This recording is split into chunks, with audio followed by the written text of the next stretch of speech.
नमस्कार विद्यार्थी मित्रांनो, पुन्हा एकदा आपल्या सर्वांचं हार्दिक स्वागत आहे आपल्या the officer your personal mentor या प्लॅटफॉर्मवरती. आणि आपण पुन्हा एकदा भेटतोय #सोशोलॉजीच्या माध्यमातून.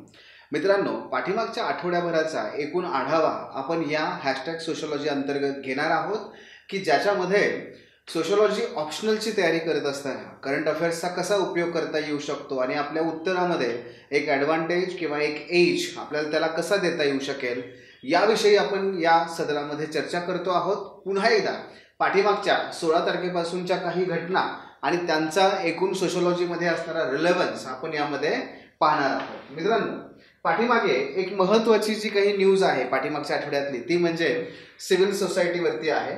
The future of India civil society organisations, Pushpraj Deshpande यांनी लिहिलेला हा जो काही लेख आहे, त्या लेखामध्ये सिव्हिल सोसायटीवरती आपल्याला खूप सारा कॉन्टेंट त्या ठिकाणी मिळतो. खूप छान पद्धतीने त्यांनी ह्या लेखामध्ये सिव्हिल सोसायटी 3 टप्प्यामध्ये स्पष्ट केलेली आहे. सिव्हिल सोसायटी म्हणजे नागरी समाज, ज्याला आपण मराठीमध्ये म्हणतो. तर तुमच्या बऱ्यापैकी कॉन्सेप्ट जर ज्यांच्या क्लिअर असतील तर त्यांना माहिती असेल की सिव्हिल सोसायटी म्हणजे काय. ज्यांना माहिती नसेल त्यांना अगदी सोप्यात सांगायचं म्हणजे सिव्हिल सोसायटी म्हणजे असे सर्व घटक की जे ना शासन म्हणजेच गव्हर्नमेंटशी संबंधित आहे, ना ते कुठल्याही प्रकारच्या प्रायव्हेट प्रॉफिटसाठी काम करतायत. लक्षात घ्या, गव्हर्नमेंट सेक्टर सोडायचं आणि प्रायव्हेट सेक्टर कोणतं की जे प्रॉफिटसाठी काम करतं ते सोडायचं. हे दोन सोडल्यानंतर समाजात जे जे काही राहतं ना मित्रांनो, ते सगळं काही नागरी समाज आहे. फॉर एक्झाम्पल, उदाहरणार्थ घ्या, ज्या NGO आहेत त्या तर तुम्हाला माहितीच आहे. ज्या स्वयंसेवी बचत संस्था वगैरे काम करतात त्याही आहेत. त्याचबरोबर जे पत्रकार आहेत तेही येतात. त्याचबरोबर ज्या काही पर्यावरणाच्या किंवा समाजातले जे वंचित, जे काही दुर्बल घटक आहेत त्यांच्या विकासासाठी काम करणाऱ्या काही संस्था आहेत, ज्या बौद्धिक संस्था आहेत त्यासुद्धा, किंवा जे काही थिंक टँक आहेत ते सुद्धा या नागरी समाजामध्ये येतात. सो जे बुद्धिवंत आहेत तिथपासून ते सामाजिक कार्यकर्त्यापर्यंत सर्वजण या नागरी समाजामध्ये येतात. आणि कोणत्याही समाजामध्ये नागरी समाजाची भूमिका ही अत्यंत महत्त्वाची आहे, ज्याच्यात आपण त्या लोकशाहीमध्ये अगदी आपण म्हणूयात की हुकुमशाहीकडून लोकशाहीकडे त्या देशाला वळवणं, किंवा लोकशाहीकडून हुकुमशाह जर कोणी निर्माण होत असेल तर त्याला थोपवणं, किंवा त्या समाजामध्ये जे काही असे घटक आहेत की ज्यांना एकत्र येऊन दबाव गट नाही निर्माण करतायत, ज्यांची संख्या फारशी मोठी नाही आहे, तर अशा लोकांचा आवाज बनणं, हे सगळी कामं किंवा हे सर्व प्रकारची कामं ही नागरी समाजाद्वारे केली जातात. फॉर एक्झाम्पल, नर्मदा बचाव आंदोलन ज्या मेधा पाटकर यांनी त्या ठिकाणी सुरू केलं ते नागरी समाजाचं उदाहरण आहे. कुष्ठरोगांशी संबंधित खूप मोठी चळवळ ज्यांनी बाबा आमटेंनी उभारली ते नागरी समाजाचं उदाहरण आहे. Centre for science and environment जे पर्यावरण आणि आपल्या एकूणच आरोग्याशी संबंधित कामासाठी लढत आहे, ती संस्था ही सुद्धा नागरी समाजाची भाग आहे. महिलांच्या सक्षमीकरणाकरता जी सेवा जी नावाची जी संस्था उभी केली ती सुद्धा नागरी समाज आहे. वेगवेगळ्या न्यूजपेपरमध्ये जे तुम्ही भानुप्रताप मेहता सरांचं नाव ऐकता ते सुद्धा थिंक टँक आणि म्हणजेच या नागरी समाजाचे घटक आहेत. सो मित्रांनो, एकूण आपण चित्र पाहिलं तर नागरी समाज हा अत्यंत महत्त्वाचा आहे. सो तुम्हाला संकल्पना समजते. आता या ठिकाणी देशपांडे सरांनी नक्की कुठल्या प्रकारे नागरी समाजाची चर्चा केली आहे. पहिल्या टप्प्यामध्ये त्यांनी हे सांगितलं की नागरी समाजाची सध्याच्या काळामध्ये भूमिका ही खूप कमी होत चालली आहे. The role is shrinking. But why? का असं होत आहे? याचं मुख्य कारण आहे पहिलं द सिस्टमॅटिक क्लॅम्पडाऊन. म्हणजे काय हो? म्हणजे ज्या काही सिव्हिल सोसायटीज आहेत त्यांच्यावरती राज्य शासन, वेगवेगळ्या प्रकारचे राज्य शासन व केंद्र शासन यांच्याकडून खूप मोठ्या प्रमाणात दबाव आणला जातोय. आणि तो दबाव यासाठी आणला जातोय कारण सिव्हिल सोसायटी ही जागल्याची भूमिका निभावते ते त्याला नको आहे, म्हणून ते काय करतात? दबाव टाकतात. दुसरं, restricting the excess of CSOs. विशेषतः जे रिसोर्सेस आहेत, वेगवेगळे रिसोर्सेस, आणि तुम्ही वाचलं असेल ॲम्नेस्टीवरती कधीतरी EDचा छापा, कधीतरी ह्या संस्थेवर छापा, त्या संस्थेवर छापा. का? कारण यांनी परराष्ट्राकडून जी काही मदत घेतली आहे तर ते मदत घेत असताना फॉरेन जे काही करन्सी आहे तर फॉरेन करन्सीच्या संदर्भातला जो नियम आहे किंवा कायदा आहे तर त्याचं कुठेतरी यांनी भंग केलेला आहे असं त्या ठिकाणी दाखवलं जातं आणि त्याच्यावरती मग वेगळ्या प्रकारे त्यांची जी काही आर्थिक खाती आहेत, बचत खाती आहेत, बँकांमधले जे पैसे आहेत ते गोठवून टाकले जातात, फ्रीज केले जातात, त्यांना दैनंदिन कामंसुद्धा करता येत नाही. रिवोकिंग 12A और 80G लायसन्स आहे, ज्याच्या अंतर्गत जेव्हा आपण एखाद्या संस्थेला बघा डोनेशन देतो तेव्हा ते सांगतात की तुम्हाला हे या डोनेशन जे आहे ना याच्यावर कर नाही भरावा लागणार, हा कर पात्र आहे. पण मग अशा संस्थांचे काय करायचे, हे लायसन्सेस रद्द करून टाकायचे जेणेकरून त्यांना कोणी देणग्यात देणार नाही. चौथं इम्पोजिंग रेट्रोस्पेक्टिव्ह टॅक्सेस. म्हणजे रेट्रोस्पेक्टिव्ह म्हणजे काय की पाठीमागे जर काही समजा कुणाकडून त्यांनी देणग्या घेतल्या असतील तर त्याच्यावरती कर लावू नये. पण हे काय आहे, पुन्हा हे अनैतिक तर आहेच आहे, पण हे दबाव आहे. And pressurising private companies and philanthropies. ज्या काही प्रायव्हेट कंपन्या आहेत, जर समजा तुम्ही एखाद्या विशिष्ट संस्थेला तुम्ही हे देत असाल, देणगी देत असाल, तर तुमच्यावरती मग शासन काय करतं, वेगवेगळ्या माध्यमातून दबाव टाकायला लागतं, तुमच्यावरती ते त्रास द्यायला लागतात त्या संस्था. आणि या माध्यमातून काय होतंय, सिव्हिल सोसायटीचे रिसोर्सेसच कट करायचे, म्हणजे रसद तोडायची. रसद तोडली की ऑटोमॅटिकली त्यांना काम करणंच शक्य नाही, त्यांचं अस्तित्वावरती संकट निर्माण होतं. आणि त्यामुळे काय होत आहे, सिव्हिल सोसायटीला काम करता येत नाही, त्यामुळे त्यांचा रोल श्रिंकिंग होतोय, कमी कमी होत चाललाय. दुसऱ्या बाजूला देशपांडे सर या ठिकाणी हे सांगतात की मग हे असं करत असताना सिव्हिल सोसायटी सुद्धा कुठेतरी याला कारणीभूत आहे. का? कारण सिव्हिल सोसायटीने स्वतःमध्ये बदल नाही केले, म्हणजे त्याच्या अजूनही जे टॅक्टिक्स आहे, जे काम करत आहेत ते सगळं आउटडेटेड आहे. जसं की बघा तर अजूनही काय आहे, जंतर मंतर आहे किंवा आझाद मैदान आहे, तिथे जाणं आणि धरणं हेच अगदी गांधीजींच्या अगदी पूर्वी सुद्धा, म्हणजे राष्ट्रीय सभेचं जे मवाळ कालखंड आहे तेव्हापासूनचं हे जे चालत आलंय ते अजूनही आपण सोडलेलं नाहीये. न्यूजपेपरमध्ये आर्टिकल लिहिणं किंवा काही स्पीचेस, भाषणं वगैरे काही त्या ठिकाणी जाऊन मोठमोठे जे AC हॉल असतात त्या ठिकाणी देणं किंवा ओपन लेटर्स लिहिणं, ते पुन्हा न्यूजपेपरच्या माध्यमातून, किंवा जे काही राजकारणी आहेत त्यांच्यावरती दबाव टाकणं. पण देशपांडे सर म्हणजे लेखक या ठिकाणी असं म्हणतात की हे करून चालणार नाही, कारण हे आता आउटडेट झालेलं आहे, आपल्याला बदलावं लागेल काळानुसार.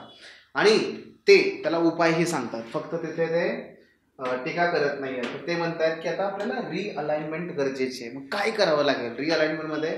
सगळ्यात पहिला मुद्दा त्यांनी घेतलाय बघा, तो म्हणजे यंग ॲक्टिव्हिस्ट. त्यांचं म्हणणं असं आहे की देशातली तरुण लोकसंख्या ही सर्वाधिक आहे आणि तेच खऱ्या अर्थाने दबावाला न झोकणारे आहे. तर त्यांना तुम्ही सामील करून घ्या, त्यांना सामील करून घ्या आणि त्यांच्याद्वारे पुन्हा एकदा ऊर्जा आपल्या स्वतःमध्येच निर्माण करा. तद्वतच या ऊर्जेचा उपयोग इतर अन्य ठिकाणी करता येईल. कसा? पुढे बघा, ते असं म्हणतात की need to urgently collaborate with other progressive sections. त्यांनी असंही मत मांडलेलं आहे की सिव्हिल सोसायटीने पॉलिटिकल पार्टीज म्हणजे राजकीय पक्षांना अस्पृश्य मानू नये, त्यांच्या सोबत आता आपल्याला काम करावं लागेल. मग कसं करता येतं? हे जे यंग ॲक्टिव्हिस्ट आहेत तर त्यांना आपण काय करूयात, आपल्या संबंधित आहेत त्यांच्यावरती आपण वैचारिक प्रभाव टाकूयात. हे यंग ॲक्टिव्हिस्ट जे असतील, हे तरुण असतील, हे राजकीय पक्षामध्ये सहभागी होतील, सहभागी होऊन त्याच्यातून आतून काम करतील, आतून ते राजकीय पक्षातल्या नेत्यांवरती प्रभाव टाकतील. आणि जेव्हा ते आतून दबाव गट तयार करतील की नाही, तुम्ही ह्यासारख्या ज्या नागरिक समाज आहेत त्यांच्यावरती तुम्ही कुठल्या प्रकारची बंधनं टाकू नका, ते आपल्यासाठीच काम करतायत, किंवा ते दोघांमध्ये काय करतील, दुवा बनण्याचं काम करतील. याद्वारे काय करता येऊ शकतं, आपल्याला पुन्हा एकदा नागरिक समाजाची भूमिका ही मोठ्या प्रमाणात वाढवता येऊ शकते. दुसरा मुद्दा आहे belt of socio cultural issues.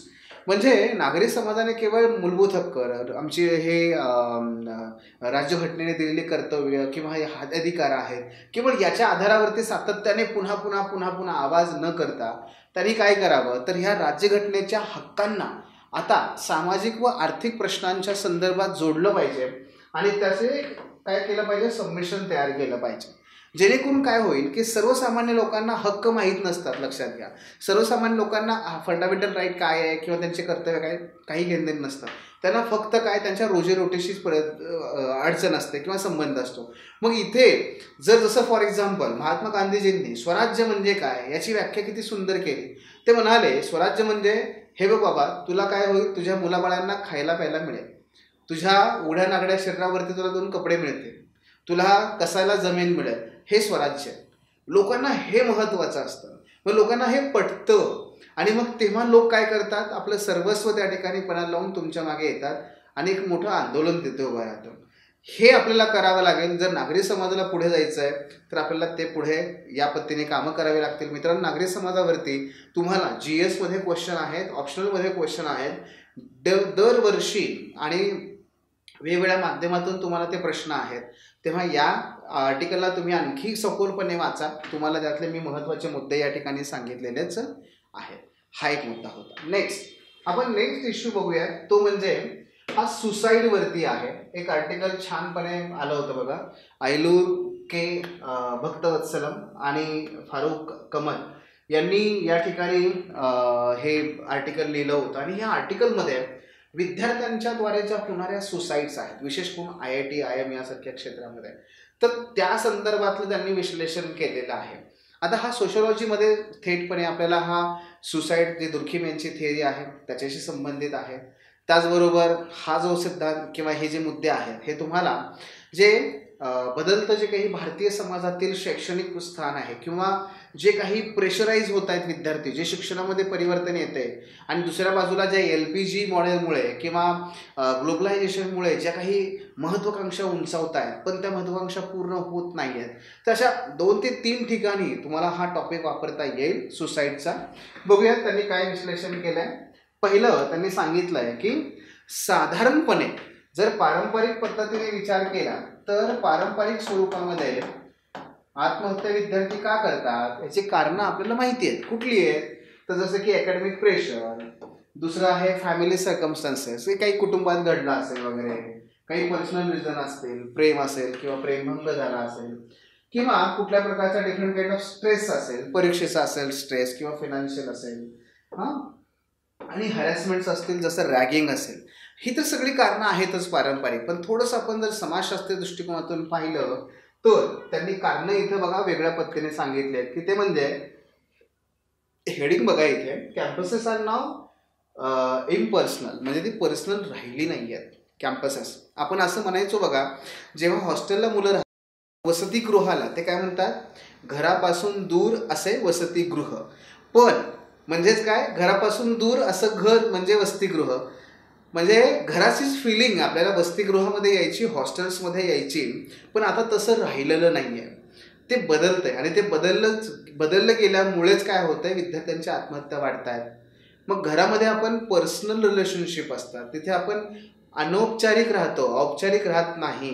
तिथे आपण एकमेकांशी खूप घट्ट आपला जिव्हाळा असतो. पण तसं आता हॉस्टेलमध्ये असायला पाहिजे, पण ते राहिलं नाही आहे. मग का राहिलं नाही आहे, कॅम्पसेस का चेंज होत आहेत, आणि त्याचा परिणाम कसा होतो आहे, तेच आपल्याला ते सांगतायत. Number 1, family support is a dwindling. बऱ्याच कुटुंबामध्ये मुलांना फक्त पैसे भरले शाळेमध्ये किंवा त्या कॉलेजमध्ये, आणि त्याला महिन्याला आपलं पैसे पाठवत राहिले की मग नंतर तो काय करतोय काय नाही आहे त्याची विचारपूस काही राहिलं नाही. म्हणजे कधीतरी आपला जमलं तर एखादा फोन करणं, हे काय आहे, हे दाखवतंय की तो दुरावा वाढत चाललेला आहे. आणि दुरावा वाढत गेल्यानंतर मग काय होतं की तिथे जो काही मुलांना जो एखादा प्रश्न असतो तो बोलायचा असतो, पण ते बोलू शकत नाहीत आपल्या आईवडिलांशी आणि आपल्या नातेवाईकांशी. त्यामुळे त्यांना मोकळं होता येत नाही. Individualism is a pervasive. प्रत्येक ठिकाणी आज आपण एकलकोंडे होतोय. आपलं आयुष्य हे एकलकोंड होत चाललंय. आपण आयसोलेट होत चाललो एकमेकांपासून, आणि आपण प्रत्येक गोष्ट थेट समोरासमोर न बोलता आपण मोबाईलच्या माध्यमातून सांगायला लागलोय. आणि त्याला त्या भावनांचा जोड नसते, त्या भावनांची स्पर्श त्याला नसतो, तो ओलावा त्या मोबाईलमधल्या मॅसेजेसना नसतो. त्यामुळे आपलं एकाकीपण वाढत चाललंय. एकाकीपणामध्ये मग आपण आपल्याच आयुष्यामध्ये रमतोय, आणि त्यामुळे प्रत्येकजण असं होतोय, आणि त्यामुळे आपल्याला एकमेकांसाठी वेळ नाही आहे. विद्यार्थ्यांच्या संदर्भात मग विद्यार्थी सुद्धा एकलकोंडा होत जातो. हळूहळू तो स्वतःच्या प्रश्नामध्ये गुरफटतो, आणि त्यातच तो आपलं आयुष्य संपवतो. Institutions are in a denial mode. शिक्षण संस्थांनी केवळ फक्त शिक्षण प्रदान करणं एवढंच आणि स्किल डेव्हलप करणं एवढीच आपली भूमिका न मानता, त्यांनी त्या पलीकडे जाऊन एक सक्षम नागरिक कसा निर्माण करता येईल, कुठल्याही परिस्थितीमध्ये तो संघर्ष करू शकेल असा कसा घडवता येईल, याचा प्रयत्न केला पाहिजे.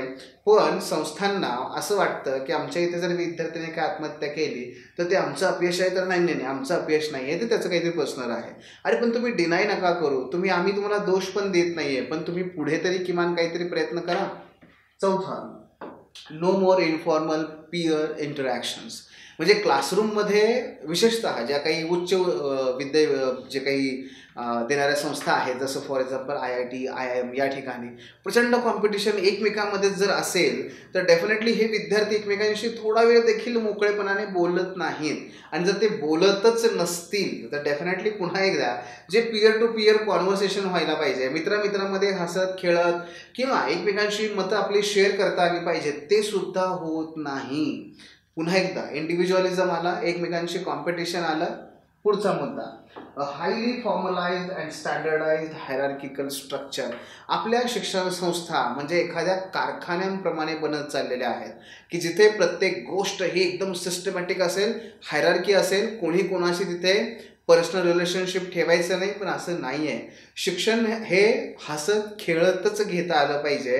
तिथे तुम्ही कुठल्याही प्रकारचे प्रोफेशनलिझम तिथे आणा, नाही असं नाही, आणा, पण त्याचा अतिरेक नको आहे, असंही या दोघांना या ठिकाणी सांगायचं की जी महत्त्वाची कारणं आहेत आपल्याला जी आपल्या उत्तरामध्ये लिहिता येतील. मग पुढे काय करता येईल तर त्यांनी काही उपाय सांगितले, जसं की एक personal, cultural and psychological counselling प्रत्येक विद्यार्थ्याच्या संदर्भात अवेलेबल असली पाहिजे. काउन्सिलिंग करत असताना फक्त तू असं लढ, मी असं केलं पाहिजे, तू असं, हे असं नाही आहे. त्याचं कल्चर समजून घ्या.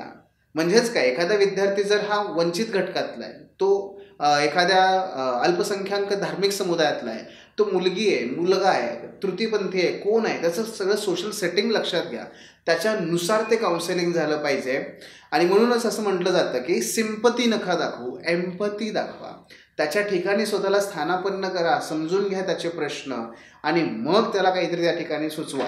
दुसरा, forming an assimilative culture of cohesion. मित्रांनो, पुन्हा एकदा शिक्षण म्हणजे काय, फक्त तिथे मशीनसारखं राबवायचं नाही आहे किंवा राबायचं नाही आहे, तर एकमेकांसोबत आपली मतं शेअर करायची आहेत आणि शेअर करून आपल्या सर्वांना एकत्रपणे पुढे जायचं आहे, ही भावना तिथे असली पाहिजे. Respect to diversity. पुन्हा एकदा विशेषतः जाती व्यवस्थेसंदर्भात महत्त्वाचं आहे.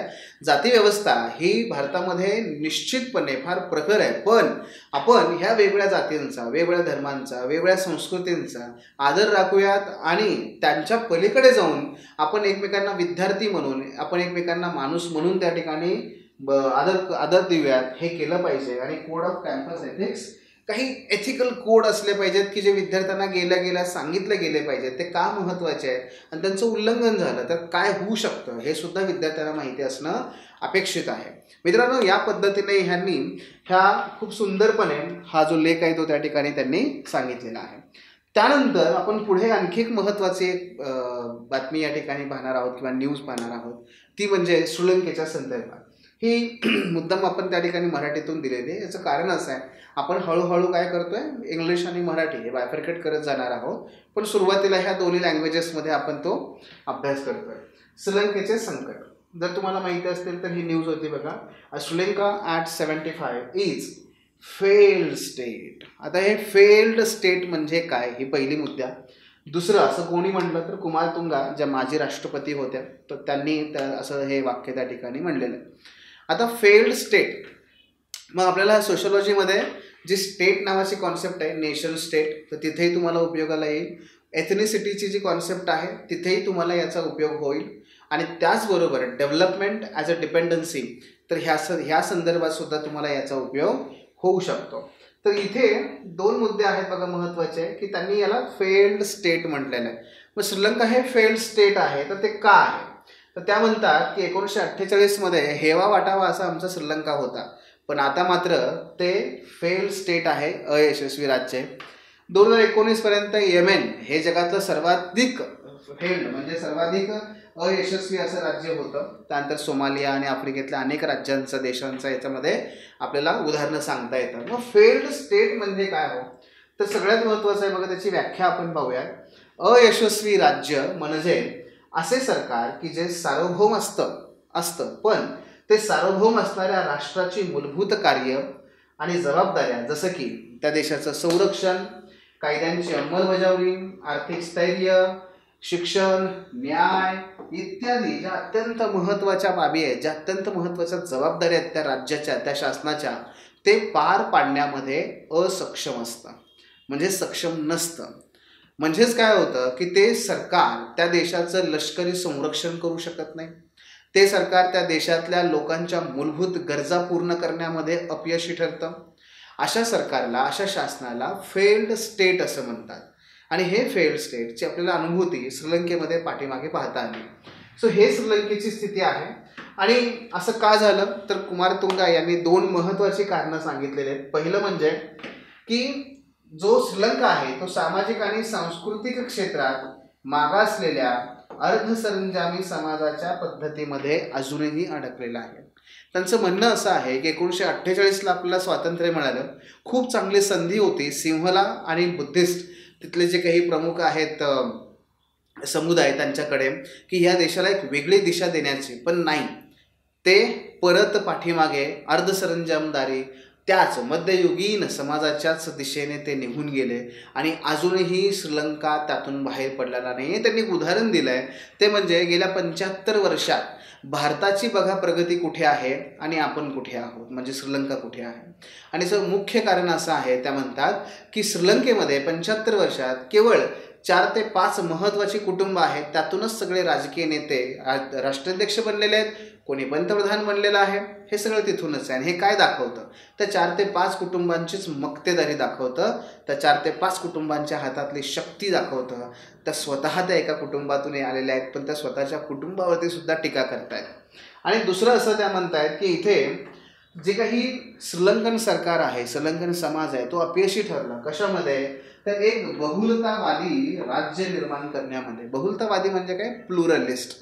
प्लुरलिस्ट म्हणजे काय की जिथे वेगवेगळ्या वंश संस्कृतीचे समुदाय, म्हणजे काय, वेगवेगळ्या संस्कृतीचे समुदाय, वेगवेगळ्या वंशाचे समुदाय हे एकत्र नांदतात, एकत्र निवास करतात. आणि ते सगळेजण असं मानतात की आपण सर्वजण, जरी आपली भाषा वेगळी असली, आपले वंश वेगळे असले, आपले संस्कृती वेगळी असली तरी सुद्धा, आणि आपले हितसंबंध जरी वेगळे असले तरी सुद्धा आपण एकत्र राहू शकतो. आपल्या सर्वांचे हितसंबंध, इंटरेस्ट इथे एकत्र जोपासला जाऊ शकतो. इथे जर माझा हितसंबंध मी वाढवत असेल तर तो तुमच्या आधारावर किंवा तुमचे हितसंबंध दूर करून का, तर नाही, तसं नाही. तुम्हालाही स्वातंत्र्य आहे, मलाही स्वातंत्र्य आहे, तुम्हालाही हक्क आहे, मलाही हक्क आहे, आपल्या सर्वांना तो हक्क आहे. आपण सर्वजण इथे राहू शकतो, आपण सर्वजण आपले जे काही हितसंबंध आहेत त्यांची जोपासना करून ते वाढवू शकतो. असं एक बहुलतावादी राज्य निर्माण करण्यामध्ये श्रीलंका अपयशी ठरली आणि त्याच्याच परिणामी आज इथे या श्रीलंकेला फेल्ड स्टेटला सामोरं जावं लागतंय, असंही त्या म्हणतात. मित्रांनो, तुम्हाला हे प्लुरलिस्ट स्टेट, प्लुरलिझम या कॉन्सेप्टमध्ये सुद्धा हा पॉईंट जो आहे तो वापरता येऊ शकेल. सो ह्या महत्त्वाच्या 3 बाबी आपल्याला गेल्या आठवड्याभरामध्ये समाजशास्त्राच्या दृष्टिकोनातून पाहता येतील आणि ह्याच बाबी ज्या आहेत तुम्हाला तुमचं उत्तर हे खूप एनरिच करून देतील. मित्रांनो, तुम्हाला आणखी काही या संदर्भात माहिती हवी असेल तर खालती जे डिस्क्रिप्शन बॉक्स आहे त्यामध्ये दिलेले जे नंबर्स आहेत त्याच्यावरती तुम्ही आम्हाला कॉन्टॅक्ट करू शकता किंवा जे टेलिग्राम चॅनलची लिंक आहे ती जॉईन करू शकता आणि तुमच्या प्रश्नांचं निरसन करू शकता. या सेशनमध्ये हे एवढंच आहे. नेक्स्ट सेशन जे आपण एथिक्स आणि एसेबद्दल आहे तर त्यामध्ये पुन्हा भेटणारच आहोत, पाठीमागच्या काही आठवड्यातल्या बाबी घेऊन, बातम्या घेऊन, त्यांच्या विश्लेषणासह. तोपर्यंत धन्यवाद, भेटूया. The officer, your personal mentor चॅनलच्या नवनवीन अपडेट्ससाठी चॅनलला लाईक, सबस्क्राईब आणि शेअर करा. थँक्यू.